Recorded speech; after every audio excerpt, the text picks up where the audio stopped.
জন্য, পথ প্রদর্শনের জন্য, রাহনুমাই করার জন্য দীর্ঘদিন নেক হায়াত দিয়ে আল্লাহ তাআলা বাঁচিয়ে রাখুন।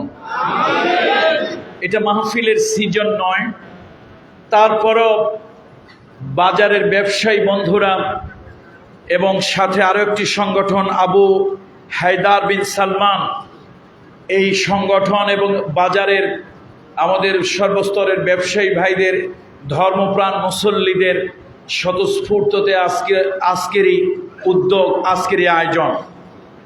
আজকে হচ্ছে আমাদের এই সাবকন্টিনেন্টাল এরিয়া অর্থাৎ ভারত উপমহাদেশে একটা গুরুত্বপূর্ণ দিন আজকে গেল, সেটা হলো আখেরি চাহার সোমবার।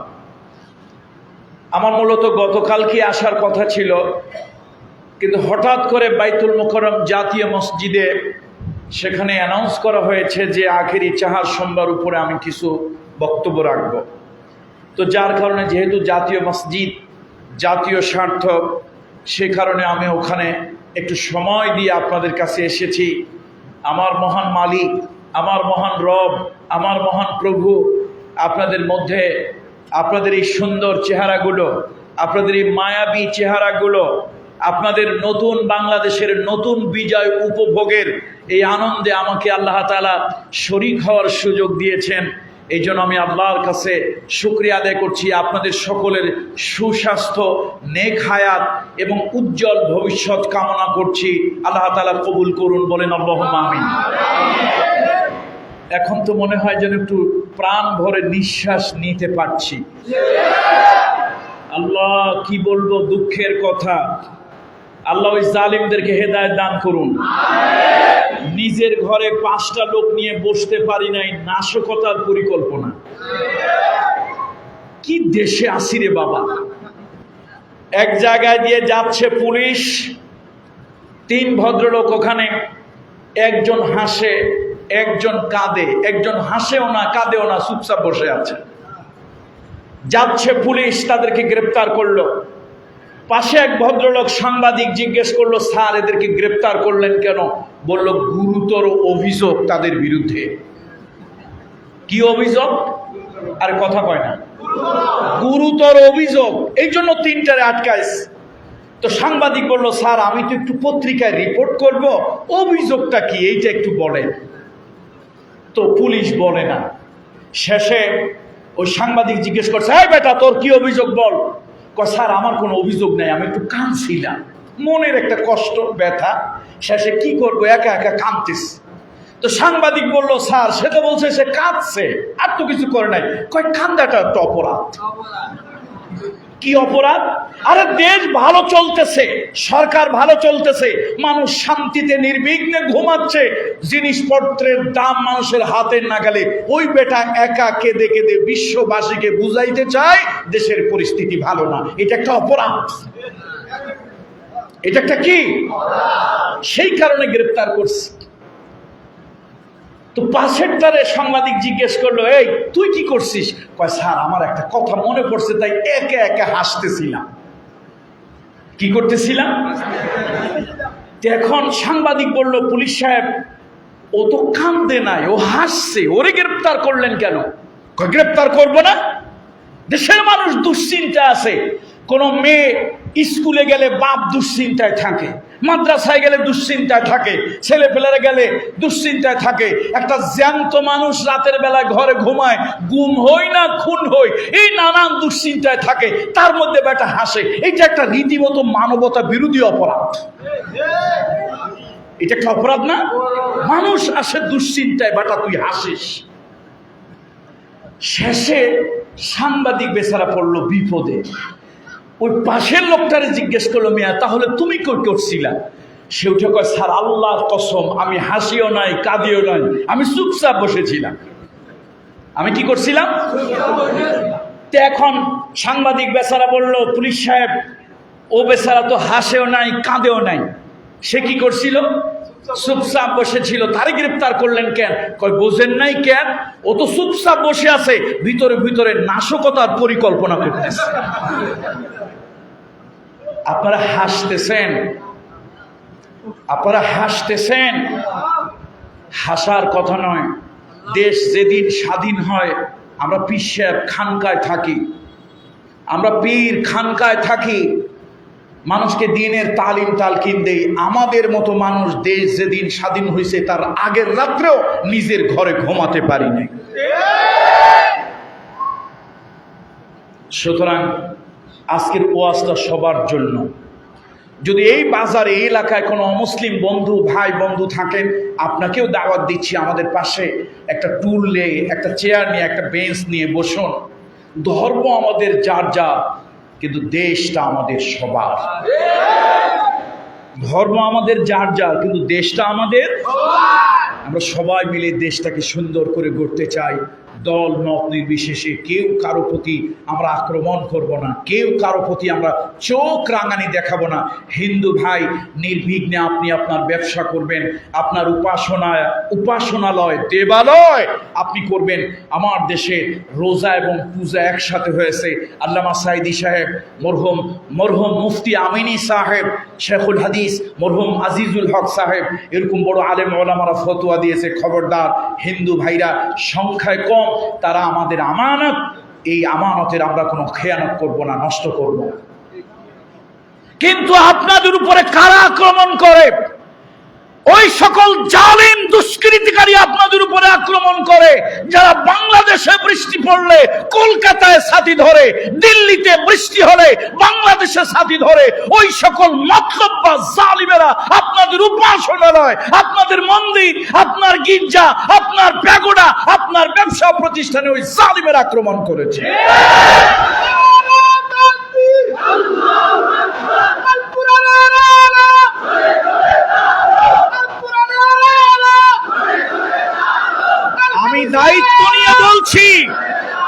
আমি দায়িত্ব নিয়ে বলছি, এদেশের আলিয়া মাদ্রাসা, কওমি মাদ্রাসার দায়িত্ব নিয়ে বলছি। আমার কওমি মাদ্রাসার একজন ছাত্র, উস্তাদ তো পরের কথা, একজন ছাত্র কোনো মসজিদ, কোনো মন্দির, কোনো প্যাগোডা, কোনো গির্জা ভাঙতে আর আগুন দিতে যায় নাই। আমার আলিয়া মাদ্রাসার একজন শিক্ষক তো দূরের কথা, একজন ছাত্র, আমি দায়িত্ব নিয়ে বলছি, সে কখনই এরকম কোন উপাসনালয় আক্রমণ আঘাত জ্বালিয়ে পুড়িয়ে দিতে যায় না। এগুলো তারা করেছে যারা ঘোলা পানিতে মাছ শিকার করার অভ্যাস। সুতরাং আসুন, আমরা প্রতিহিংসা জানি না। যদি প্রতিহিংসা আমরা টুপিওয়ালা দাড়িওয়ালারা করতাম, এদেশের সব থেকে বেশি নির্যাতন, সব থেকে বেশি অত্যাচার, সব থেকে বেশি জুলুম, সব থেকে বেশি হাত করা, সব থেকে বেশি ফাঁসির মঞ্চ এদেশের টুপিওয়ালা দাড়িওয়ালা আলেম ওলামা ইসলামী পন্থীদের উপরে। বলেন সত্য না মিথ্যা? হেফাজত বলেন আর জামাত বলেন, তরিকত বলেন, তবলিগ বলেন, কাউরি বাদ দেওয়া হয় না। সুতরাং আমাদের উপরে যত অত্যাচার নির্যাতন হয়েছে, আমরা টুপিওয়ালা দাড়িওয়ালা মাদ্রাসাওয়ালা যদি এক হয়ে আমরা যদি তার প্রতিশোধ নিতে চাইতাম, তাহলে 5 তারিখে দেশ নতুন করে দ্বিতীয়বার স্বাধীন হয়েছে, এ দেশটা রক্তের গঙ্গা না, রক্তের সমুদ্র বয়ে যেত। কিন্তু আমরা আলহামদুলিল্লাহ প্রতিশোধ নেই নাই। আমরা প্রতিশোধ নেওয়াটাই আমরা বিশ্বাস করি না। এই বাজারে কোন কোন মতের লোকের দোকান কোনটা আছে, ওটা ধর, ওটা ভাঙ, ওটা আগুন দে, ওটা জ্বালিয়ে দে, এটার নাম ইসলাম না, এটার নাম আদর্শ না, এটার নাম মনুষ্যত্ব আর মানবতা না। মতের ভিন্নতা থাকবে। আল্লাহ তাআলা হাতের 5টা আঙ্গুল একরকম বানায়নি। এক মায়ের গর্ভে আল্লাহ তাআলা 5টা সন্তান দিয়েছে। আমরা 5 ভাই বোন, 6 ভাই বোন, 4 ভাই বোন। আমাদের 4 ভাই বোন 4 রকম। একজনের গায়ের রঙের সাথে আরেকজনের গায়ের রং একটু পার্থক্য, একজনের চেহারার সাথে আরেকজনের চেহারা একটু পার্থক্য, একজনের বডি স্ট্রাকচারের সাথে আরেকজনের বডি স্ট্রাকচার একটু পার্থক্য। সুতরাং আল্লাহ তাআলা এক মায়ের 5 সন্তান দিয়েছেন। 5 মতের সমাজ আছে, এই সমাজে 5 মতের 5 দলের লোক থাকবে। আমরা দিন শেষে এন্ড অফ দ্য ডে আমরা সবাই একসাথে থাকব। মানুষ মারা গেলে এক জায়গায় জানাজা করব, একসাথে মসজিদে এসে আমরা ঈদের নামাজ, জুমার নামাজ, ওয়াক্তের সালাত পাশাপাশি আমরা কাঁধে কাঁধ মিলিয়ে দাঁড়িয়ে করব। কেন এত প্রতিহিংসা? কেন এত প্রতিহিংসা? 1000 নয়, হাজার নয়, লক্ষ লক্ষ আলেমের চোখের পানি। রাতের বেলায় ঘরে ঘুমাতে পারি না, রাতের বেলায় ঘরে ঘুমাতে পারি না। নিজের সন্তানটাকে একটু কোলে নিয়ে বুকের সাথে একটু জড়িয়ে ধরে 5 মিনিট 10 মিনিট আধা ঘন্টা থাকতে পারি না, একটা রাত ঘুমাতে পারি না। কি অপরাধ! কোরআনুল কারীমের ভিতরে আল্লাহ তাআলা অপরাধ বলে দিয়েছেন। অপরাধ ছাড়া তো কেউ কারো প্রতি জুলুম করে না, অপরাধ ছাড়া কেউ কাউকে ফাঁসি দেয় না। তাহলে অপরাধটা কি? আল্লাহ বলেছেন ওয়ামা নাকামু মিনহুম ইল্লা আইয়ুমিনু বিল্লাহিল আজিজিল হামিদ। অপরাধ ছাড়া কেউ কাউকে মারে? সুতরাং আপনারা আমাদেরকে মেরেছেন, আমাদের অপরাধ ছিল আমরা মহাপরিক্রমশালী মহাপরাক্রমশালী আল্লাহর উপর ঈমান এনেছি। এ জমিন স্যার, আমরা আইন চাই একমাত্র সেই আল্লাহ। এই অপরাধ, এটাই তো আমাদের অপরাধ, নাকি বলেন? সুতরাং আসুন, মারামারি নয়, সুবর্ণচরে কোনো মারামারি করবেন না, হানাহানি করবেন না, কারো ঘর জ্বালাও পোড়াও করবেন না, শান্তিতে অবস্থান করবেন। এবং হিন্দু বৌদ্ধ খ্রিস্টান অথবা এই জাতীয় ভিন্ন ধর্মের কোনো ভাই বন্ধু যদি থাকে তাদেরকে অভয় দেবেন, নির্ভয় দেবেন, বলবেন দেশটা ধর্ম আলাদা হলেও দেশটা আমাদের সবার। স্বাধীন নাগরিক হিসাবে নাগরিক অধিকার নিয়ে তুমি তোমার কাজ স্বাধীনভাবে করো, কেউ তোমার প্রতি কোনো জুলুম করবে না, অবিচার অন্যায় তোমার উপরে হবে না। বন্ধুরা আমার, আজকে বাংলাদেশে আমরা ফাতিহা কি করেছি? আখিরি চাহার সংবাদ। এই আখিরি চাহার সংবাদ এটা আমাদের দেশে খুব প্রচলিত, কিন্তু আমরা অনেকেই আবেগে করি। এটা শরিয়ত সম্মত কিনা এটা আমাদের একটু জানা দরকার। সামনে রবিউল আউয়াল মাস আসতেছে, রাসূলুল্লাহর আদর্শের সিরাতের উপরে দুই একটা কথা বলে শেষ করব। তার কারণ হলো মসজিদের ভিতরে আসলে ওয়াজ ওরকম হয় না, মসজিদকে কিছু লোক ভয় পায়। এক ইমাম সাহেব নতুন এক এলাকায় গেছে, নতুন এলাকায় গিয়ে চাকরি নিছে। এখন দুর্ভাগ্য, ওই এলাকার কোনো লোক মসজিদে আসে না। শেষে 4-5 দিন পর ইমাম সাহেব দেখে গরু একটা ঢুকছে মসজিদে, ঢুকে প্রস্রাব করছে, পায়খানা করছে। ইমাম সাহেব বেচারা বড় কষ্ট পেয়েছে মনে, আহারে মহল্লার লোকজন আসে না, 4-5 দিন পর যাও আসলো তা একটা গরু, আবার মসজিদের ভিতরে পায়খানা প্রস্রাব করে মসজিদটা নাপাক করে দিয়েছে। ইমাম সাহেব হুজুর বড় দরদি মানুষ। আমাদের দেশের মাজলুম চাকরি হলো যার নাই কোনো গতি তারা করে ইমামতি। এই চাকরিটা বড় মাজলুম চাকরি। দুনিয়ার যত বাটপাট টাউটার সুদখোর আর যত আকাম করিয়া হঠাৎ করে হাজি সাহেব হয়েছে, বন্ধু দেখলে কয় একসাথে চুরি করলাম, হাজি হইলি কবে? এই জাতীয় হাজি সাহেবরা রাজনৈতিক প্রভাব দিয়ে মসজিদ কমিটির লোক হয়। কত ঠিক কিনা বলেন? সারা জীবন 2-1 জন ছাড়া সব কমিটির লোকজন যে খারাপ তা না, 2-4 জন ভালো মানুষ আছে। অধিকাংশ হলো আগে করছে মাতবাড়ি সর্দারি 2 নম্বরি 6 নম্বরি সরকারি চাকরিতে পুরো প্রজেক্ট গায়েব করে দিয়া হঠাৎ মুসল্লি সেজে মসজিদে আসছে, 2-4টে এসি লাগাই দিছে, একটু টাইলস করে দিছে, পাবলিক তারে বানায় দিছে রাজনৈতিক প্রভাবে সভাপতি সেক্রেটারি। এখন নিজে যেরকম চোর আর নাসু ইয়াকিসু আলা মা নাফসিহি, নিজে যেরকম এখন মনে করে ইমাম মুয়াজ্জিন খাদেম এগুলো বোধহয় আমার মতো এরকম চোর।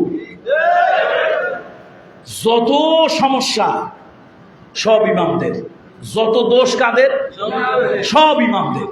মসজিদ ঝাড়ু দেওয়া হয় নাই কেন? দোষ ইমামদের। প্রস্রাবখানা পরিষ্কার হয় নাই কেন? দোষ ইমামদের। এই নামাজের উঠতে কারেন্ট গেল কেন? এইটাও দোষ ইমামের। এই জন্য লোকেরা বলে যার নাই কোনো গতি সে করে ইমামতি। ইমামতির চাকরিটা তো বড় কঠিন একটা চাকরি। তো বন্ধুরা আমার, বেচারা ইমাম সাহেব শেষে কি করবে? আল্লাহর ভয়ে, বেতন যাই হোক আল্লাহর ভয়ে মসজিদ পরিষ্কার করছে। পরিষ্কার করিয়া সমাজের এক নেতার কাছে গিয়ে কয়, ভাই কোন এলাকায় আসলাম, লোকেরা মসজিদে আসে না, আজকে গরু একটা মসজিদে ঢুকে, কার গরু এটা বিচার করেন। লোকটা উঠে কয়, হুজুর এত চেতেন কেন? আরে মসজিদ আল্লাহর ঘর, ও গরু বোঝে না দেখেই তো ঢোকছে।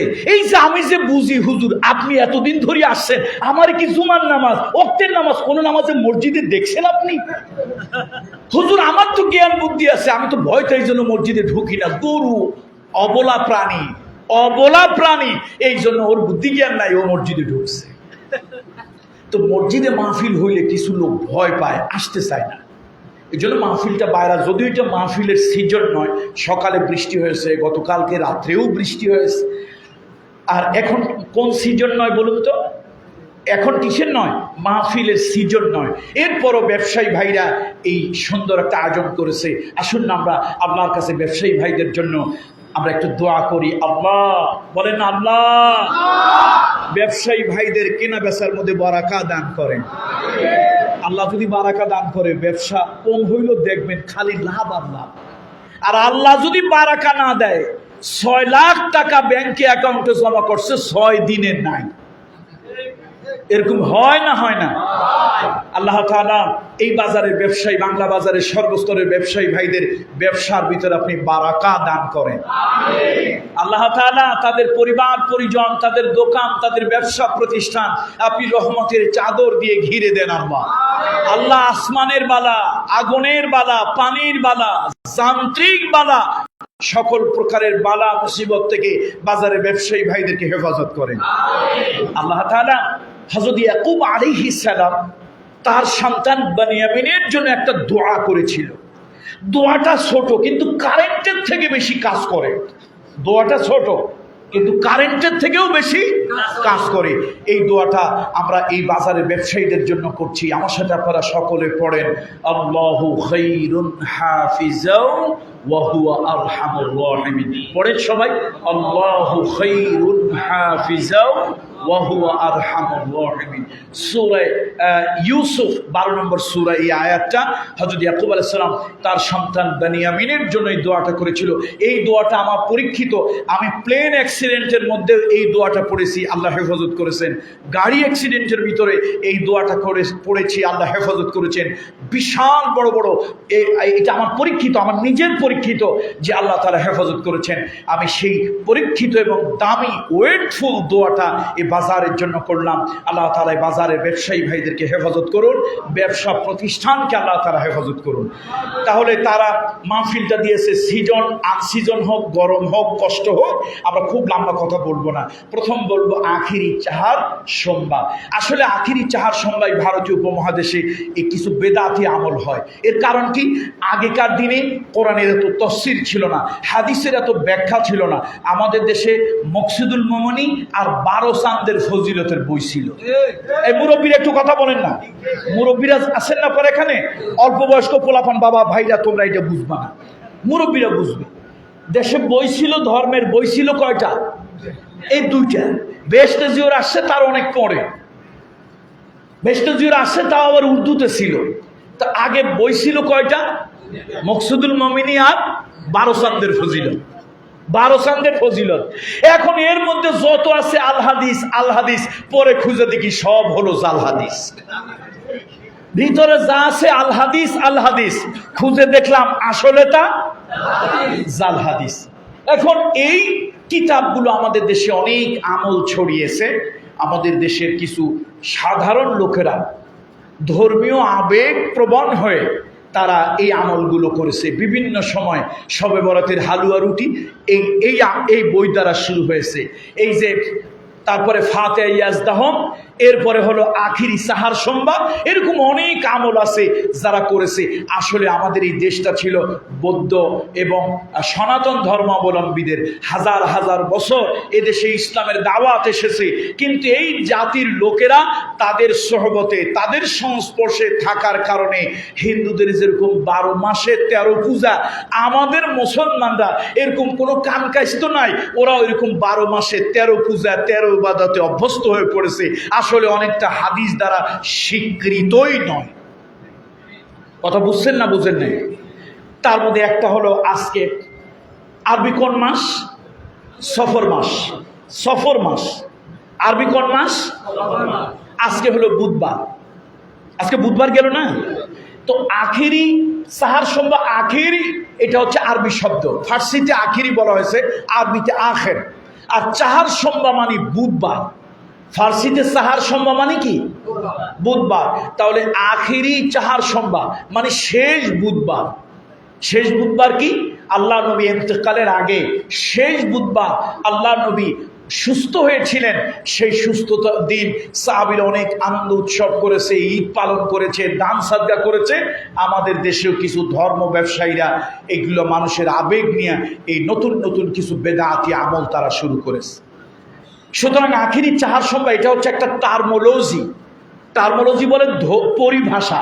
টার্মোলজি বাংলা কি বলে বলেন তো? পরিভাষা। এটা একটা রিলিজিয়াস টার্মোলজি, একটা ধর্মীয় পরিভাষা। নানান ধর্মীয় পরিভাষায় অনেক ইবাদত বন্দেগী এসেছে, এগুলি আসলে হাদিস সম্মত নয়। আমার নবী মুহাম্মদ রাসূলুল্লাহ সাল্লাল্লাহু আলাইহি ওয়াসাল্লাম ইন্তেকালের আগে অসুস্থ ছিলেন। লম্বা একটা অসুস্থতা রাসূলের ছিল। এত অসুস্থ ছিলেন, আল্লাহ নবী মসজিদে ঢুকে সালাত আদায় করতে নবীজি পারেন নাই। সাইয়েদনা আবু বকরের নেতৃত্বে নামাজ হয়েছে। আজ থেকে 20, 25, 30, 50 বছর আগে এই বাংলাদেশে কোরআনের একটা পাখি ছিল, কোরআনের একটা বুলবুলি ছিল। জালিমেরা ওই আল্লাহর ওলির কণ্ঠকে ভয় পেয়ে, কোরআনের তার যে ইমানে হুঙ্কারকে ভয় পেয়ে জালিমেরা তাকে ইচ্ছে করে ইনজেকশন দিয়ে হত্যা করেছে। এই জালিমদের উপযুক্ত প্রাপ্য আল্লাহ তাআলা দুনিয়া এবং আখিরাতে বুঝিয়ে দিন। বলেন আল্লাহুম্মা আমিন। শোনেন, মনে রাখবেন, আপনাদেরকে একটা কথা বলে যাই। সুবর্ণচর কোন এলাকা? বাংলা বাজার নাকি? এলাকার নাম কি? আরে বাজারের নাম বাংলা বাজারের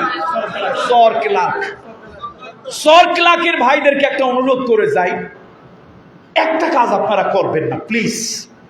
কে কোন দলের আমি জানি না, জানা দরকার নেই। যেহেতু মসজিদে আসছেন, আপনারা সবাই মুসলমান, মসজিদের বাহিরে অন্য ধর্মের দুই একটা ভাইরা থাকতেও পারে। তাহলে আপনাদের কাছে একটা দাবি করে যাই, কে কোন দলের আমি জানি না, জানা দরকার নেই, একটা দাবি করে যাই, জীবনে একটা আমল করবেন না, তার নাম জুলুম। তার নাম কি? আল্লাহ তাআলা সব আমলকে ক্ষমা করেন, মাফ করে দেন। আল্লাহ তাআলা সব আমলকে বদল করে দেন। ইন্নাল হাসানাতু ইউযহিবনাস সাইয়্যাত। আপনি যদি কোনো নেক আমল করেন, ভালো আমল করেন, জীবনে গুনার কাজ করেছেন, ওই গুনার কাজটা আল্লাহ তাআলা এই নেক আমল দিয়ে আল্লাহ তাআলা পরিবর্তন করে দেবে। কিন্তু এই জুলুম আল্লাহ ক্ষমা করেন না। ও মুসলমান, জুলুমের বিচার কিয়ামতের ময়দানে আল্লাহ যা করার করবেন, কিন্তু আল্লাহ তাআলা জুলুমের বিচার দুনিয়ায় করেন, আর একদিনের জন্য হলেও জালিমদেরকে আল্লাহ তাআলা লাঞ্ছিত করে ছাড়ে। কত মানুষ ফাঁসির মঞ্চে চড়ে, লক্ষ কোটি মানুষ তার জন্য কাঁদে, লক্ষ কোটি মানুষ তার জন্য কাঁদে। অর্থাৎ ফাঁসিতে তারা, জালিম তাকে ফাঁসিতে চড়িয়েছে, তারপর মানুষ তার জন্য কাঁদে। তার ফাঁসির রায় শুনে 240 জন লোক একসাথে সারা বাংলাদেশে শাহাদাত বরণ করে। পৃথিবীর অনেক জায়গায় অনেক লোকের ফাঁসি হয়েছে, তার ফাঁসিতে মানুষকে দিয়ে বুক ভাসায় দিয়েছে। কত মানুষ মৃত্যুবরণ করেছে, তার মৃত্যুতে কান্নার রোল পড়েছে। কিন্তু দুনিয়ায় অনেক জালিম আছে, আল্লাহ তাআলা ওই জালিমদেরকে লাঞ্ছিত করেছে, বেইজ্জত করেছে। লক্ষ কোটি মানুষ ওই জালিমদের পতনে আলহামদুলিল্লাহ বলেছে। এই জন্য আল্লাহ নবী, এই জন্য রহমতের নবী, দয়ার নবী, মায়ার নবী, করুণার নবী, রহমাতুল লিল আলামিন আল্লাহ নবী মদিনায় গিয়ে যখন ইসলামী স্টেট যখন প্রলম্বিত হলো, দুনিয়ার বিভিন্ন জায়গায় ইসলামী স্টেট যখন বাড়তে লাগলো, আল্লাহ নবী ইয়ামান দেশে তার একজন সাহাবাকে পাঠাবেন, মুআজ বিন জাবাল। বলেন রাদিয়াল্লাহু তাআলা আনহু। মুআজ বিন জাবালকে আল্লাহ নবী ইয়ামান দেশে পাঠাবেন। ওই দেশের তিনি শাসক হবেন, বিচারক হবেন। রহমাতুল লিল আলামিন বিশ্ব নবী কারে বলে? বিশ্ব নেতা কাকে বলে? Leader of the world. আল্লাহ নবী কি করলেন? মুআজ বিন জাবালের কাঁধের উপরে আল্লাহর নবী হাত রাখলেন। আল্লাহর নবী তার কাঁধের উপরে হাত রেখে নবীজি তার সাথে সাথে যাচ্ছেন। আল্লাহ নবী বলেন, ও মুআজ, আমি তোমাকে একটা দেশের শাসক বানাইয়া আমি তোমাকে পাঠাচ্ছি। মুআজ, ইত্তাকু দাওয়াতাল মাজলুম, ইত্তাকু দাওয়াতাল মাজলুম ফাইন্না লাইসা বাইনাহু ওয়া বাইনাল্লাহি হিজাব। ও মুআজ, আমি তোমার এলাকার শাসক বানায় দিলাম, আমি নবী তোমার জন্য, আমি তোমাকে নসিহত করছি। মুআজ, খবরদার, তুমি দেশের শাসক হয়ে খবরদার কোন জনগণের উপরে, সাধারণ কোন জনগণের উপরে নির্যাতন অত্যাচার করবে না।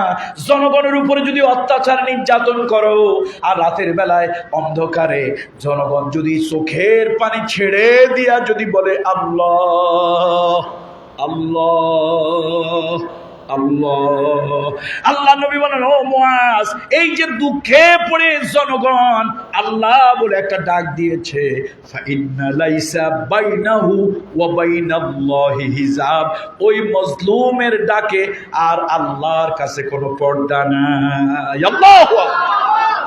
এই জন্য ভাইরা, এই সরক্লাকের ভাইদেরকে আমি একটা অনুরোধ করে গেলাম, কে কোন দল করেন জানি না, জানা দরকারও নাই, কিন্তু জানা দরকার আছে। একটা অনুরোধ করে গেলাম, আপনারা আমাকে পীরজাদা বলেন, পীর সাহেব বলেন, আমাকে আনসারি সাহেব বলেন, অথবা তারও দরকার নাই, আপনারা আমাকে ভাই বলেন।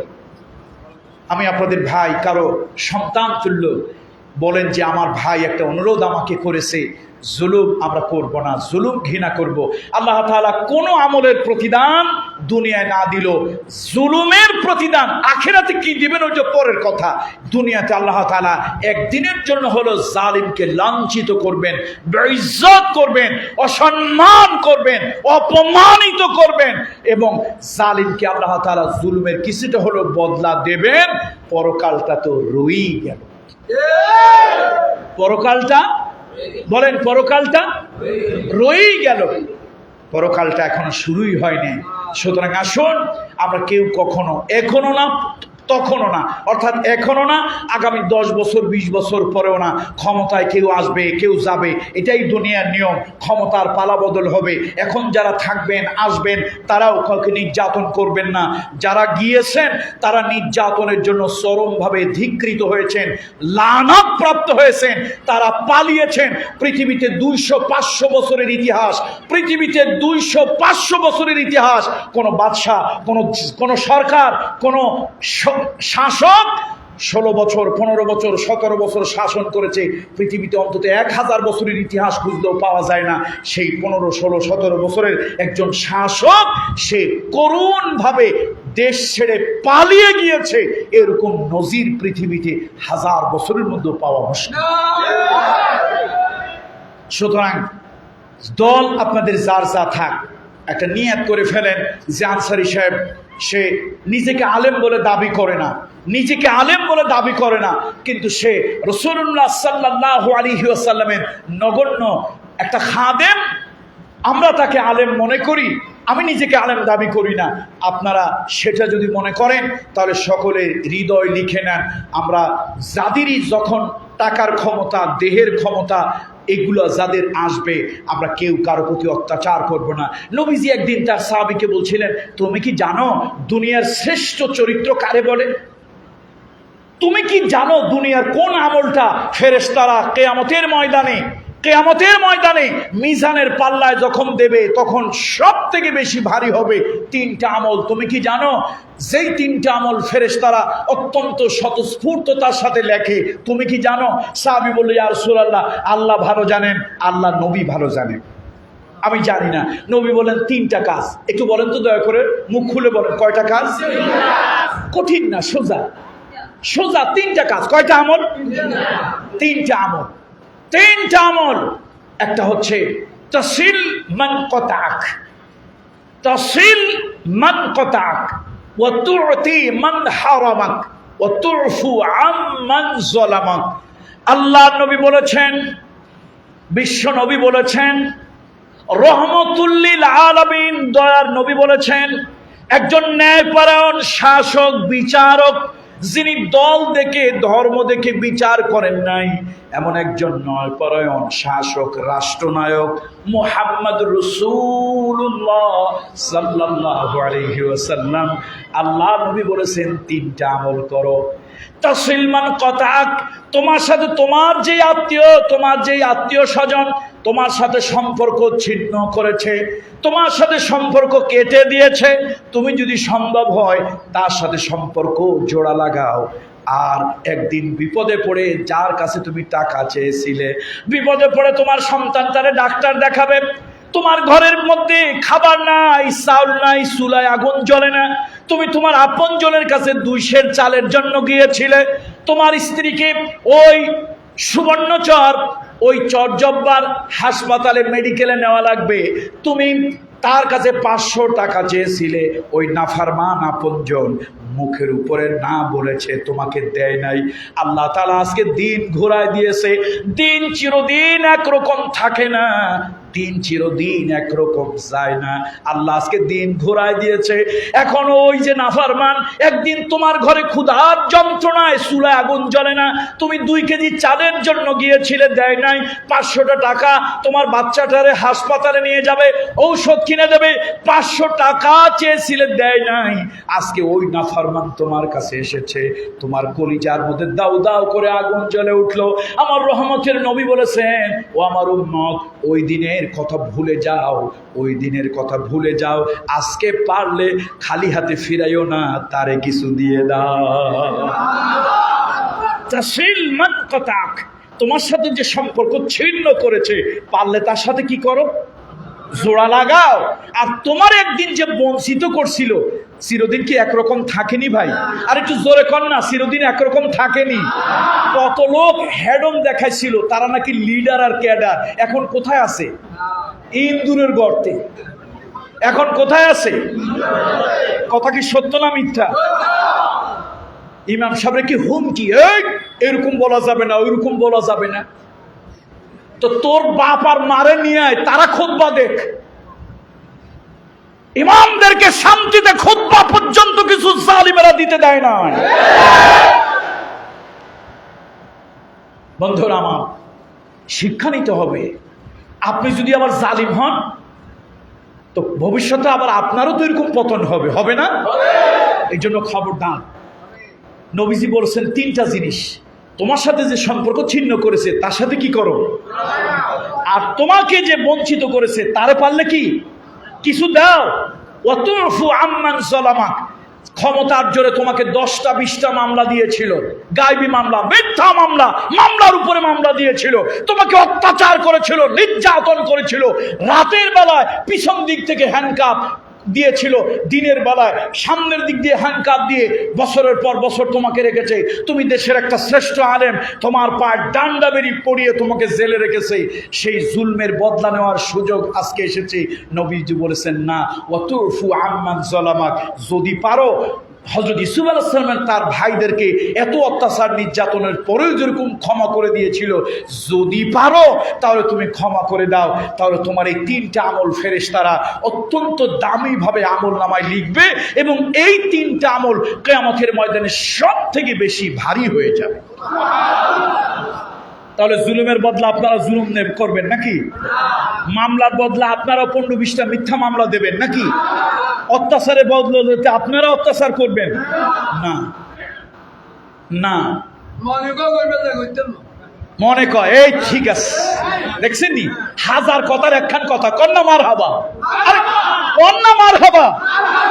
আসলে মনে কয় আরো কিছু করতে, কিন্তু করতাম না। করেন না, এখানে কর না, করতাম না, করতেন না নাকি? করতেন না। মন চায় অনেক কিছু করতে, কিন্তু করব না। বলেন ইনশাআল্লাহ। এটার নাম উদারতা। এটার নাম কি? উদারতা। এটার নাম ইসলাম। যা হোক, মুহাম্মদ রাসূলুল্লাহ সাল্লাল্লাহু আলাইহি ওয়াসাল্লাম মানবতার বন্ধু, মানবতার শিক্ষক, আল্লাহর নবী, আল্লাহর হাবিব রাষ্ট্র পরিচালনা করে দেখিয়েছেন। সুতরাং আগামী দিনের এই রাষ্ট্রটা দিনওয়ালাদের কাছে, ইমানওয়ালাদের কাছে, ইসলামওয়ালাদের কাছে, ডানওয়ালাদের কাছে নিরাপদ। কত ঠিক কিনা বলো? আল্লাহ তাআলা তোমার কাছে আর কিছুই চাই না।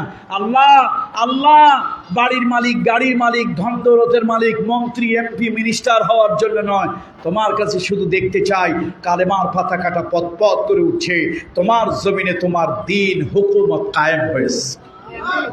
আল্লাহ তাআলা কবুল করুন, আল্লাহ তাআলা কবুল করুন। বলেন আল্লাহুম্মা আমিন।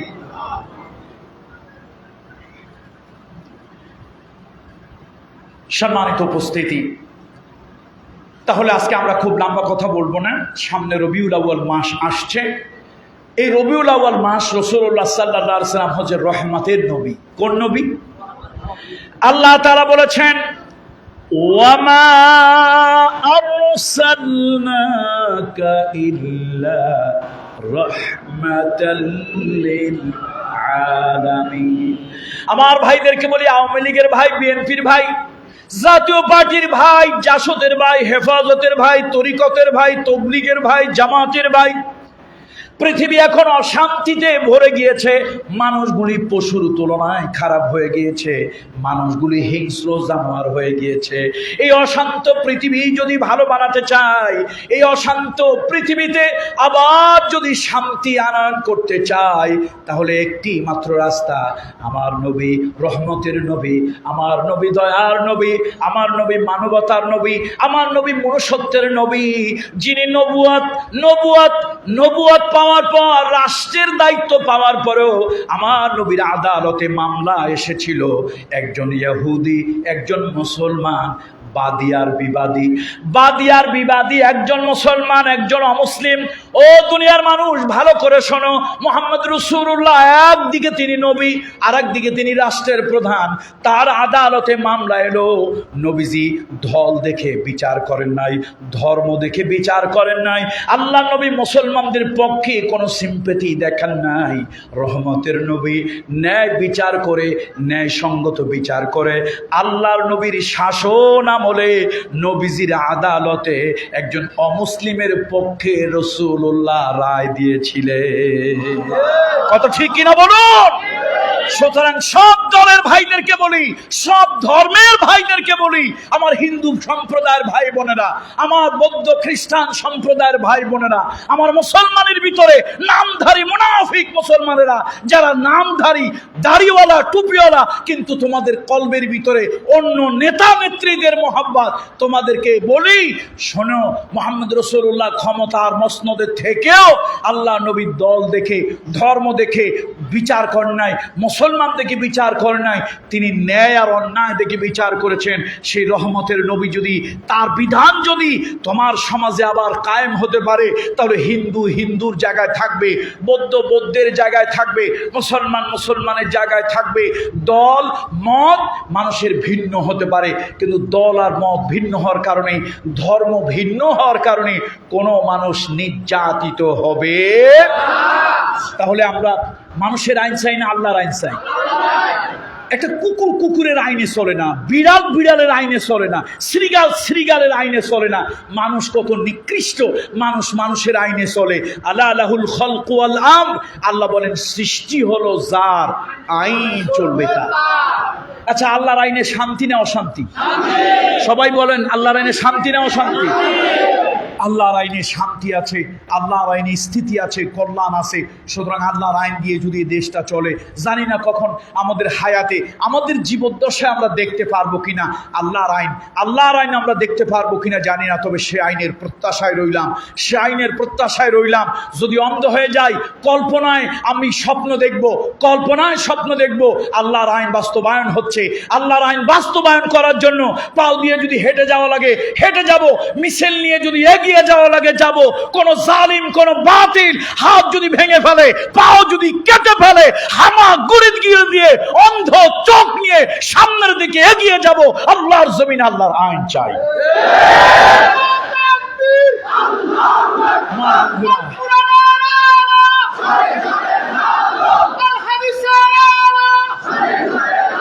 আল্লাহর আইনে শান্তি না অশান্তি?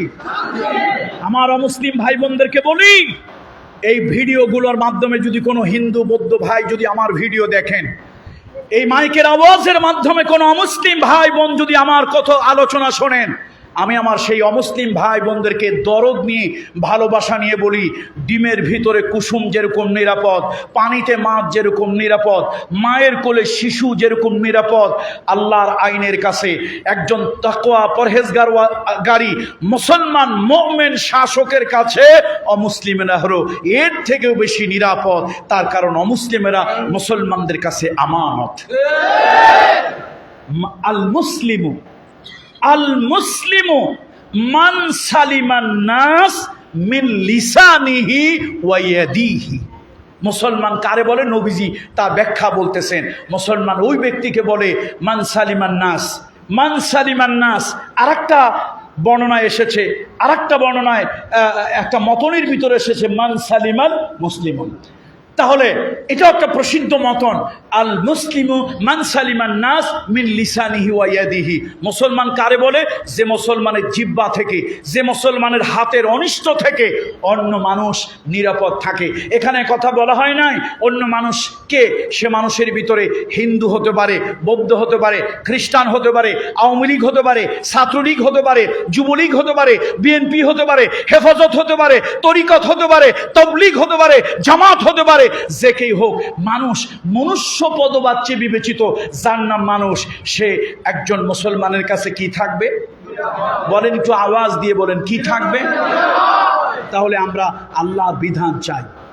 আল্লাহর বিধানে শান্তি আছে, আল্লাহর বিধানে কল্যাণ আছে, আল্লাহর বিধানে রক্তারক্তি নাই, আল্লাহর বিধানে রক্তের মূল্য আছে।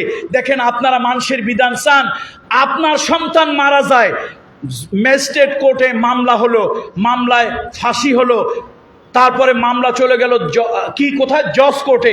জজ কোর্টে মামলা চললো, জজ সাহেব ফাঁসির অর্ডার দিলেন, জজ কোর্ট থেকে চলে গেল হাইকোর্টে, হাইকোর্টের বিচারপতি এই ফাঁসির পক্ষে রায় দিল, হাইকোর্ট থেকে চলে গেল সুপ্রিম কোর্টে, সেখানেও বিচারপতি সুপ্রিম তারা যে কোর্টের ডিভিশন, সেখানেও তারা ফাঁসির রায় দিল। এবার মহামান্য প্রেসিডেন্টের কাছে চলে গেল, মহামান্য প্রেসিডেন্ট তাকে মার্সি করে দিল, মার্সি পিটিশন। ফাঁসি দেওয়ার আগে মার্সি পিটিশন দিতে হয়, মার্সি পিটিশনে তাকে মাফ করে দিল, ক্ষমা করে দিল। ছেলে মরল আপনার, কলিজায় ব্যথা আপনার, রাতের বেলা আপনি ঘুমাতে পারেন না, আপনার স্ত্রী বুড়ো বয়সে তার কান্নায় রাতের বেলা আপনার ঘুম আসে না, ওই আপনার ছেলে মারা গিয়েছে, তার বিধবা স্ত্রী রাত ভর কেঁদে কেঁদে বালিশ ভিজিয়ে ফেলে, আমার যৌবন জীবন কিভাবে আমি রক্ষা করব? আপনি কাঁদেন, আপনার পুত্রবধূ কাঁদে, আপনার স্ত্রী বুড়ো বয়সে একটা বাতের বড়ি, কাশের বড়ি কিনতে পারে না, সন্তান হারামা সারা রাত কেঁদে কেঁদে বালিশ ভিজায়। আর আপনার দেশের আইন ফাঁসির আসামিকে কে মাফ করে দেয়? এটা হচ্ছে কনস্টিটিউশন, সর্বময় ক্ষমতা প্রেসিডেন্টের। আপনার সংবিধানের ক্ষমতা সর্বময় কর্তৃত্ব প্রেসিডেন্টের, তিনি মার্সি করে এরকম কোনো ব্যক্তিকে প্রাণ ভিক্ষা দিয়ে দিতে পারেন। অথচ দেখেন আল্লাহর আইনের সাথে পার্থক্য।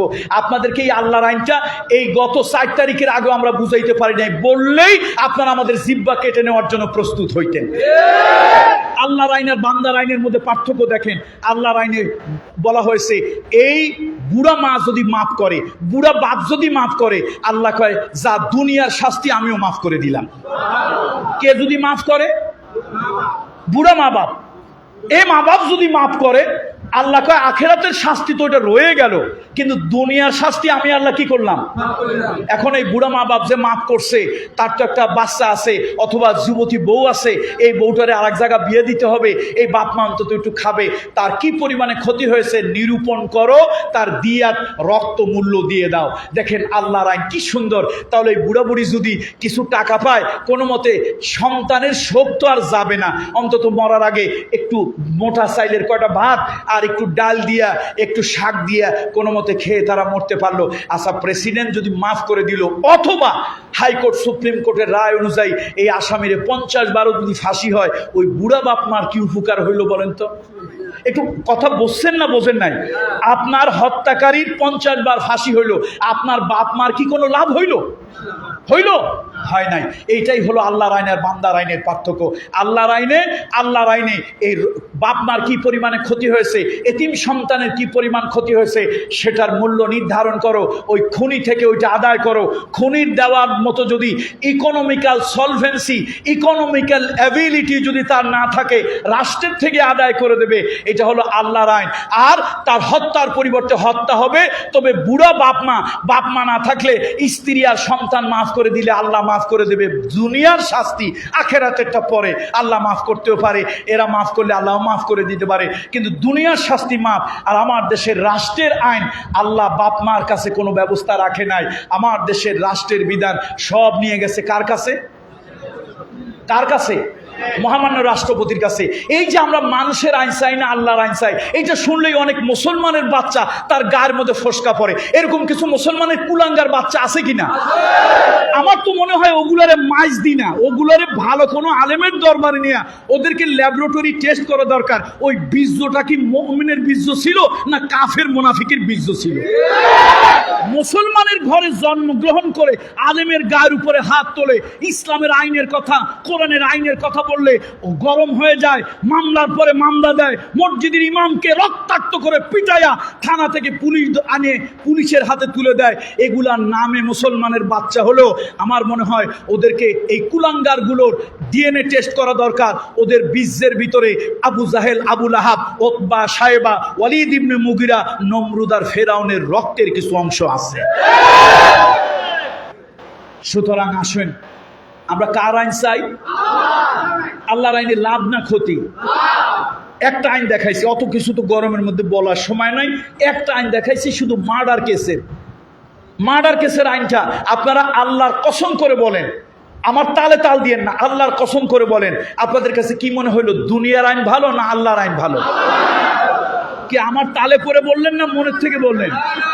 তাহলে একটা আইন বললাম, সেই আইনটা আপনাদের কাছে মনে হইল দুনিয়ার জাগতিক ব্রিটিশের পার্লামেন্টের আইন থেকে আল্লাহর আইন ভালো। তাহলে হাজার হাজার লক্ষ আইন যদি আল্লাহর আইন হতো, ভালো হইতো না মন্দ হইতো? এই আল্লাহর আইনের বিরোধিতা দেখেন না, চুরি করলে হাত কাটা যাবে, এই আইনের বিরোধিতা কোনোদিন চোরেরা করছে? ভাই আমি পকেট মার, ভাই আমি লুঙ্গি চোর, ভাই আমি বদনা চোর, ভাই আমি শাড়ি ব্লাউজ চোর, এই শেষরা চোরেরা কোনোদিন কোরআনের আইনের বিরুদ্ধে কোনোদিন আপনারা মিছিল করছেন শুনছেন? বরং কারা করছে? মন্ত্রী, এমপি, তারপরে বড় বড় পলিটিক্যাল লিডার, বড় বড় ইউনিভার্সিটির ছাত্র, ওরা আল্লাহর আইনের বিরোধিতা করছে। কেন করছে? ওরা জানে আমরা অভাবে চোর না, আমরা স্বভাবে চোর। আমরা কোন চোর? অভাবের চোর না স্বভাবের চোর? তো ইসলাম হাত কাটতে বলছে কারে? কারে বলছে? অভাবের চোর রে। দলিল নেন আমার কাছ থেকে, দলিল নেন। ইসলাম হাত কাটতে কারে বলছে? অভাবের চোরকে না স্বভাবের চোরকে? আমার কাছ থেকে দলিল নেন। ইসলামী শরিয়াতের 5 জন খলিফার মধ্যে সব থেকে দুর্দণ্ড প্রতাপের খলিফার নাম বলেন। ওমর ইবনুল খাত্তাব রাদিয়াল্লাহু তাআলা আনহু, প্রায় 30 লক্ষ বর্গ মাইল তার শাসন এরিয়া। হঠাৎ তিনি একটা চিঠি লিখছেন, শুনতেছেন তো আপনার আমার কথা? খলিফা ওমর চিঠি লিখলেন, বিভিন্ন প্রভিন্সে তিনি চিঠি লিখলেন, বিভিন্ন প্রদেশে তিনি চিঠি লিখলেন। আজকের থেকে যদি কোনো চোর ধরা পড়ে, খবরদার তার হাত কাটবে না। আজকের থেকে যদি কোনো চোর ধরা পড়ে, খবরদার তার হাত কাটবে না, বরং তাকে গ্রেপ্তার করে রাখবে, তারপরে ইনভেস্টিগেশন করবে।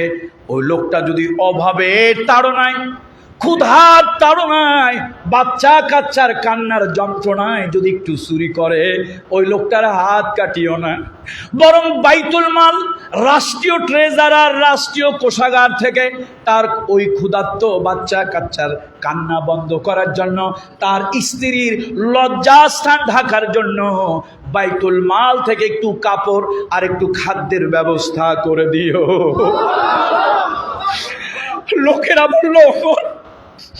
লোকেরা বলল সাইয়েদুনা ওমর, আপনি কি আল্লাহর আইন পাল্টাইতে চান? সাইয়েদুনা ওমর ঝরঝর করে কেঁদে দিল, দাড়ি ভিজে গেল, বুক ভেসে গেল।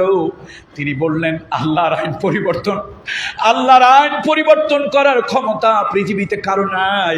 আমি ওমর তো আল্লাহর নগণ্য এক গোলাম। আল্লাহর আইন আমি পরিবর্তন কেন? সারা দুনিয়াও মিলে আল্লাহর একটা আইন পরিবর্তন করতে পারবে না। আমি চোরের হাত কাটা আইন পরিবর্তন করি নাই। দেশে দুর্ভিক্ষ শুরু হয়েছে, দেশে দুর্ভিক্ষ শুরু হয়েছে, বিভিন্ন জায়গায় দুর্ভিক্ষ, ক্ষুধার যন্ত্রণায় মানুষগুলি ছটফট করতেছে। এমত অবস্থায় কোনো বাপ যদি বাচ্চার কান্নার আওয়াজ সহ্য করতে না পেরে কোনো ঘরে গিয়ে যদি চুরি করে, বিবির কান্নার আওয়াজ, এতিম মাসুমের কান্নার আওয়াজ কোনো ব্যক্তি যদি সহ্য করতে না পারে, আর সে যদি কিছু চুরি করে, তাহলে আগে হাতটা না কাটিয়া তাকে গ্রেপ্তার করে রেখে ইনভেস্টিগেশন করো, কেন চুরি করলো। যদি দেখা যায় ক্ষুধার যন্ত্রণায় কান্নার আওয়াজ, পেটের যন্ত্রণা, জঠর জ্বালায় এই চুরিটা করে করেছে, হাত তো কাটবেই না, উল্টা রাষ্ট্রীয় কোষাগার থেকে কিছু দিয়ে দিও।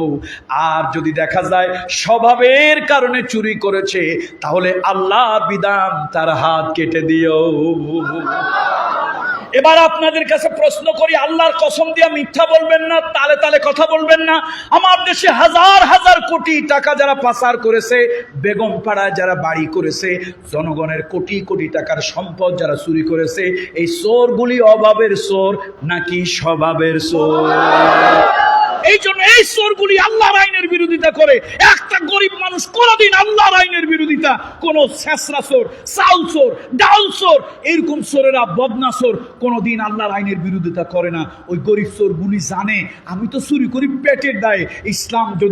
ইসলামের আইন যদি সমাজে, কোর্টে কাছারিতে, অফিসে, আদালতে, পার্লামেন্টে যদি ইসলামের আইন আসে, তাহলে আমার হাত কাটা যাবে না, বরং আমার মতো গরিবকে একটা কর্মসংস্থানের ব্যবস্থা করে দেওয়া হবে। আর ইসলামের আইনের কথা শুনলেই মুসলমানের বাচ্চাগুলোর, মুসলমানের বাচ্চা বলেন, এ মুসলমান সাবধান, তোমার ঘরে আছে, হয় তোমার ভাই না হয় তোমার ছেলে। আলেম ওলামা কথা বললেই সাপের মতো ফস করে ফেনা তোলে, আলেম ওলামাদের গায়ে হাত তোলে, পিটায়, তারপরে জঙ্গিবাদের নাটক সাজায়। আরে ট্রাকে ট্রাকে অস্ত্র পাওয়া যায়, সেই জালিমগুলি জঙ্গি হয় না?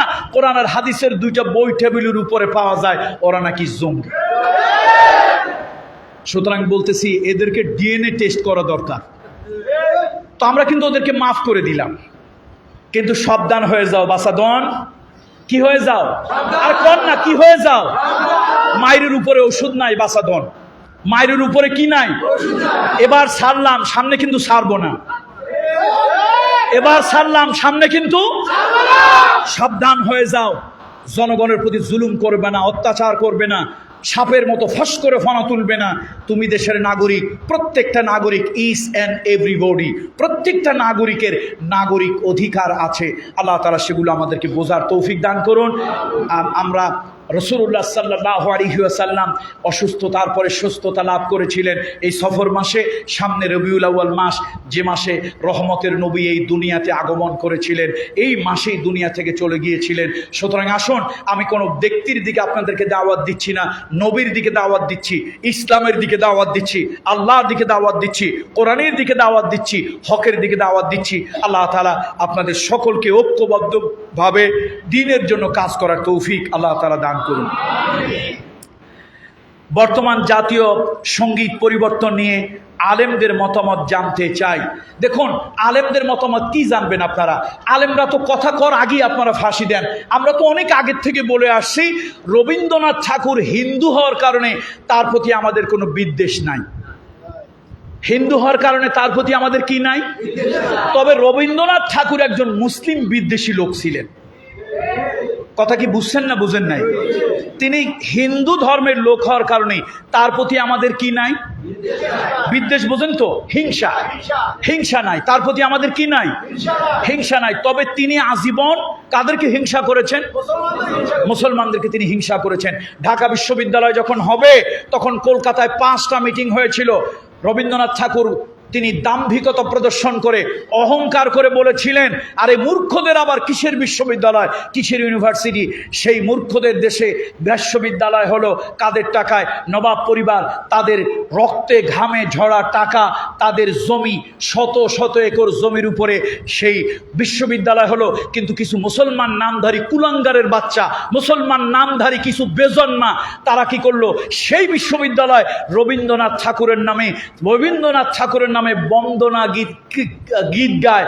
অথচ যেই নবাব পরিবারের গায়ের ঘাম, রক্তের ঘামে ঝরা টাকা এবং জমি দিয়ে ঢাকা বিশ্ববিদ্যালয় হলো, তার মনোগ্রামে ছিল ইকরা বিইসমি রাব্বিকাল্লাযী খালাক, যার স্লোগান ছিল রব্বি জিদনি ইলমা, সেগুলো উঠিয়ে দেওয়া হলো। সেই নবাব পরিবারের জন্য আর দোয়া ঢাকা বিশ্ববিদ্যালয় হয় না।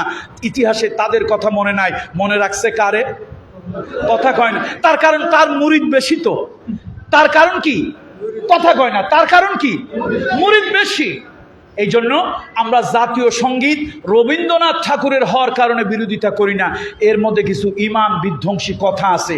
এই জন্য এদেশের সব আলেমরা জসিমউদ্দিন রহমানী সাহেব অনেক আগে বলেছিলেন, আল্লামা সাইদি সাহেব বলেছেন, আমাদের শেখুল হাদিস মরহুম আজিজুল হক নব্বরাল্লাহু মারকাদাহু ওয়া জাআলাল জান্নাতা মাসওয়াহু, এরকম অনেক বড় বড় উলামা একরাম বলেছেন।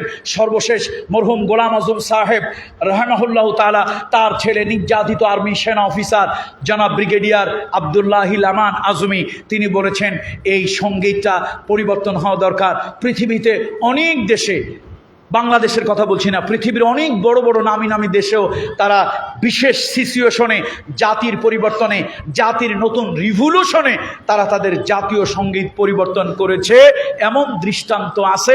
সময়ের অভাবে আমি সেদিকে গেলাম না। সুতরাং আমিও মনে করি বাংলাদেশের এই সঙ্গীত পরিবর্তন হওয়া দরকার। তবে রবীন্দ্রনাথ ঠাকুর হিন্দু, সেই কারণে হিন্দু বিদ্বেষী হয়ে আমি বলবো না, আমার ইমান বিদ্বেষী কিছু বক্তব্য থাকার কারণে। আর তিনি এটা লিখেছিলেন ওই বঙ্গকে কেন্দ্র করে। আমার বাংলাদেশের প্রতি ভালোবাসা তার ছিল না, আমার বাংলাদেশের প্রতি ভালোবাসা তার। অবশ্য তাদের কিছু সন্তানরা এদেশে আছে, তাদের চেতনার কিছু সন্তান এদেশে আছে, যাদের সারা রাত দিন ওই চেতনাই চলে যায়। ওই চেতনার সন্তানদের ইমান আমার মতো হুজুর কোনোদিন ওয়াজ দিয়ে দিতে পারবে না। মুহাম্মদ রাসূলুল্লাহ সাল্লাল্লাহু আলাইহি ওয়াসাল্লামের ওয়াজ, নবীজি জীবিত থাকতে নবীর ওয়াজে যাদের ইমান পরিবর্তন হয় নাই, পীরজাদাই বলেন আর পীর সাহেব বলেন, কামরুল ইসলাম সাঈদ আনসারীর ওয়াজে তাদের ইমান পাল্টাবে? নবীর ওয়াজে যাদের ইমান পাল্টায় নাই, আমার মতো একটা নাখান্দা, আমার মতো ধুলার মতো সমতুল্য মর্যাদার লোক আমার ওয়াজে তাদের ইমান পাল্টাইতে পারে? সম্ভব না। এই জন্য সমাজে এক শ্রেণীর কুইট, জাহান্নামের কীট, জাহান্নামের পোকা, এক শ্রেণীর খোদাদ্রোহী, ধর্মদ্রোহী, আল্লাহদ্রোহী, কুলাঙ্গার বেজন্মা আপনার আমার সমাজে থাকবে। সুতরাং ওগুলির ব্যাপারে আমরা কিছু বললাম না, কিন্তু ওদের কথায় সব কিছু চলতে পারে না। ইমানদার জনগোষ্ঠীর কথাই সব কিছু চলা উচিত।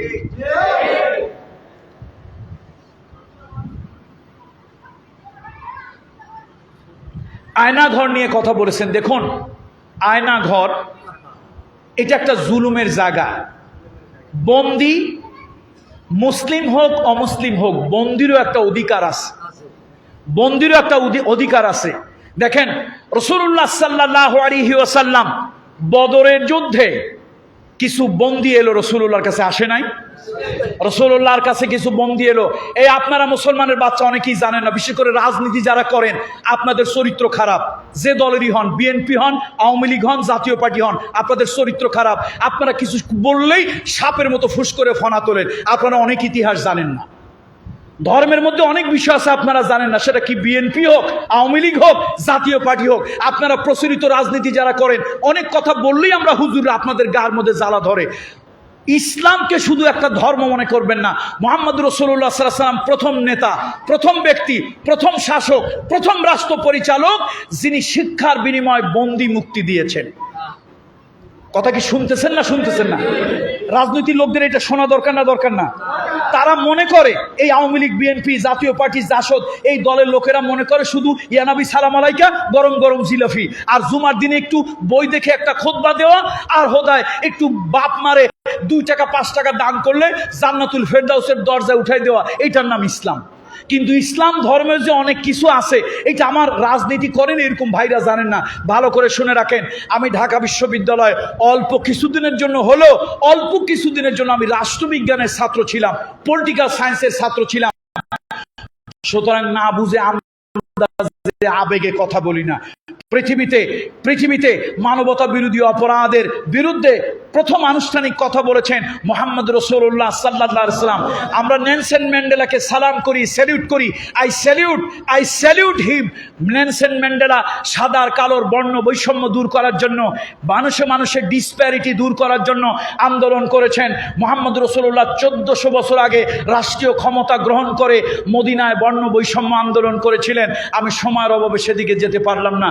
শুধু আপনারা মুহাম্মদ সাল্লাল্লাহু আলাইহি ওয়াসাল্লাম নবী এইটা জানেন, কিন্তু তিনিও যে একজন রিভুলার, তিনিও যে একজন সমাজ সংস্কারক, এইটা আপনারা রাজনীতি যারা করেন তারা জানেন না।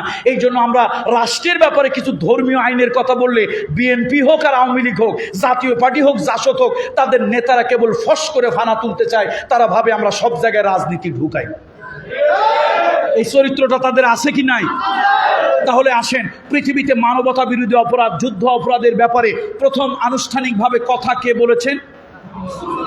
মুহাম্মদ রাসূলুল্লাহ সাল্লাল্লাহু আলাইহি ওয়াসাল্লাম। Karl Marx, Plato, Copernicus, Kepler, Rousseau, Voltaire, Maxim Gorky, Shakespeare, Bertrand Russell, পৃথিবীতে কেউ এরকম আনুষ্ঠানিকভাবে যুদ্ধ অপরাধ, মানবতা বিরোধী অপরাধের ব্যাপারে স্পষ্ট বলে নাই। আমার নবী বলেছেন স্পষ্ট। কোরআন, এখন হাদিস খোলেন, হাজার হাজার হাদিস পাবেন।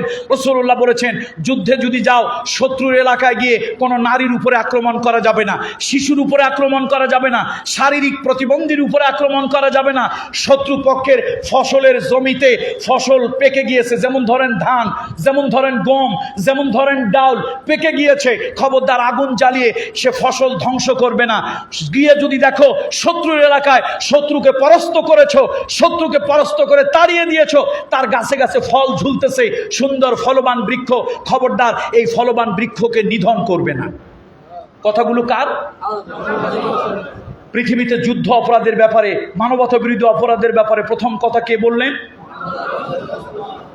মুহাম্মদ রাসূলুল্লাহ বলেছেন। বর্ণবৈষম্যের ব্যাপারে কথা কে বলেছেন? সাদা আর কালো। রাসূলুল্লাহ এক প্লেটে বেলালকে নিয়ে খেয়েছেন। উসামা বিন যায়েদ রাদিয়াল্লাহু তাআলা আনহু কালো ছিলেন। সেই উসামা বিন যায়েদ, তাকে নবীজি সেনাপতি বানিয়েছিলেন সাইয়্যিদুনা আলী তিনি তার হাত দিয়ে উসামা বিন যায়েদের পাওটা ধরে ঘোড়ার জিনের মধ্যে ঢুকায় দিল। উসামা বিন যায়েদ পিছনের দিকে তাকিয়ে দেখেন সাইয়্যিদুনা আলী হচ্ছে সেই আলী যে আলী ইলমের শহর। সে আলী যখন তার পা ধরলো, তিনি ঘোড়ার পিঠ থেকে নেমে গেলেন। আপনি আমার পা ধরলেন কেন? বলে তোমার পাওটা জিনের মধ্যে ঢুকতেছিল না, আমি একটু ঢুকায় দিলাম। বলে কেন দিলেন? তুমি তো আমাদের নেতা, নবী বানিয়েছে, আমি কৃতদাসের সন্তান। বলে না, তুমি তো নেতা, আমাদের কৃতদাসের সন্তান নও, আমি তো কালো। না, তুমি কালো না, তুমি আমাদের নেতা। তিনি বললেন আপনি আমার পা ধরেছেন। তার হাত দুটা নিয়ে, আলী রাদিয়াল্লাহু তাআলা আনহুর হাত দুটা নিয়ে তিনি বারবার চুমা খেতে লাগলেন, বুকের সাথে জড়িয়ে ধরতে লাগলেন, আর বললেন আপনি আপনার নেতাকে সম্মান করেছেন, আর আমি আমার আলেমকে সম্মান করেছি।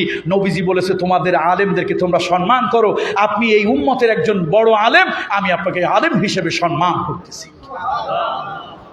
ওসামা বিন যায়েদ বিন হারেসার সন্তান, তিনি যাচ্ছেন ঘোড়ার পিঠে, সাইয়েদনা আবু বকর তার পিছনে পিছনে হাঁটতেছে। কোন খলিফা? আবু বকর রাদিয়াল্লাহু তাআলা কোন খলিফা? প্রথম খলিফা, পিছনে পিছনে হাঁটতেছে।